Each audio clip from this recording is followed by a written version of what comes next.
Now, Standard 9, Chapter 1, there is a poem, The Road Not Taken. The Road Not Taken is a well-known poem about making choices.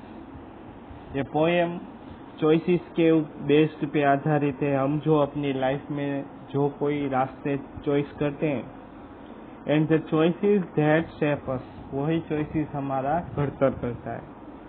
The name of the poet is Robert Frost. Robert Frost उसके poet है, American poet, who write simply. वो एकदम simple तरीके से लिखते हैं, but insightfully about common ordinary experiences we have in our life. जो हमारी लाइफ में कॉमन ऑर्डिनरी एक्सपीरियंसेस जो हमें मिलते हैं, उसके बारे में कहा गया है. इन द फर्स्ट स्टेंजा में two roads डाइवर्ज्ड in A yellow would. दो रोड येलो वुड मतलब जंगल की तरफ जाते हैं. एंड एक्चुअली एंड सॉरी, वो पोएट बोलते हैं कि sorry I could not travel both. Actually कोई भी इंसान जब एक रास्ता चॉइस करता है तो कोई भी इंसान दो रास्तों पे एक साथ नहीं चल सकता. तो पोएट वही बात यहाँ पे बताता है कि सॉरी, मैं दोनों रास्तों पे नहीं चल सकता. And be a traveller, one traveller long I stood. A traveller, मैं लंबी देर तक यहाँ पे खड़ा रहा, सोचता रहा. पुराने जंगल में जाकर दो मार्ग विभाजित हो गए और मुझे खेद है कि मैं दोनों रास्तों पे नहीं चल सकता.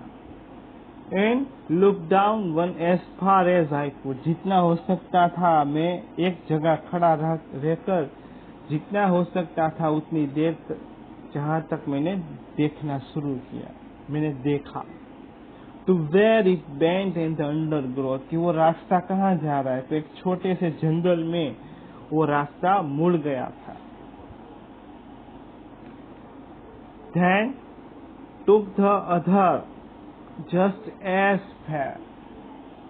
यहाँ पे पोएट बोलता है कि फिर मैंने just take the other, took the other मतलब मैंने दूसरा रास्ता चुन लिया, मुझे वो रास्ता सही लगा.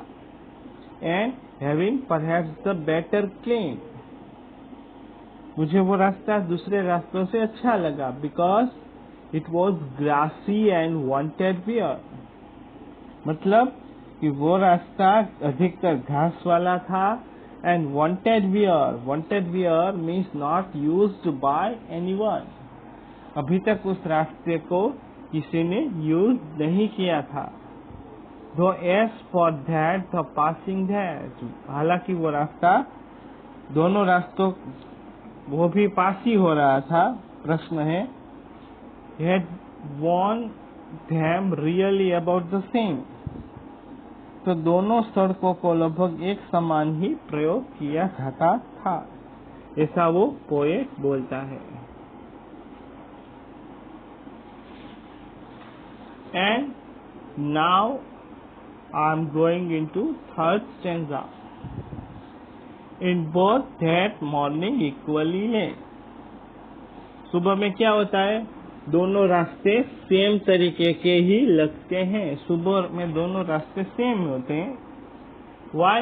In leaves no step had trodden black, क्योंकि सुबह में ये जब पत्ते पे किसी के पैर नहीं पड़े होते, कुचले नहीं गए होते, मतलब जब प्रातः दोनों ही सड़कें पत्ते से ढकी पड़ी होती है और किसी के कदमों के कारण इस पर पड़े पत्ते काले नहीं हुए हैं. जिसके पेड़ नहीं पड़े हैं तो वो पत्ते काले नहीं हुए. O I kept the first for another day. अरे, जो पहला रास्ता था, पहली सड़क मैंने किसी और दिन के लिए छोड़ दिया. येट नोइंग, ये जानते हुए भी, how way leads on to the way, कि मैं उस रास्ते पे कब वापस आ सकूंगा। पता था कि जो रास्ता है मैं कभी आ पाऊंगा कि या नहीं। I doubted if I should ever come back. मुझे थोड़ा सा डाउट हुआ कि क्या मैं ये रास्ते पे फिर से वापस आ सकूंगा या नहीं। Now in the last stanza I shall be telling with a sigh. युगों के उपरांत मैं गहरी सांस, साई का मतलब यहाँ पे गहरी सांस लेते हुए मैं किसी को ये बताऊंगा। Somewhere ages and ages है, मतलब बहुत सालों के बाद। I took the one less traveled by. किसी को मैं ये बता सकूंगा कि मैंने दोनों सड़क में से उस रास्ते को चुना जो बहुत ही कम लोगों ने इस्तेमाल किया था, और मैंने कम लोगों द्वारा चुना गया रास्ता अपनाया। And that has made all the difference. और उसकी वजह से ये इतना बड़ा परिवर्तन आया। एक्चुअली इस पोएम में ये पोएट रॉबर्ट फ्रॉस्ट बहुत अच्छी बात बताते हैं कि अगर आपको जिंदगी में कुछ बड़ा करना है, आपको कुछ बनना है, तो वो आपके जो कौन से रास्ते चॉइस करते हो वो उसके ऊपर डिपेंड करता है, और जो रास्ते आप चॉइस करते हो वो रास्ते आपको मंजिल तक पहुंचाते हैं। Thank you.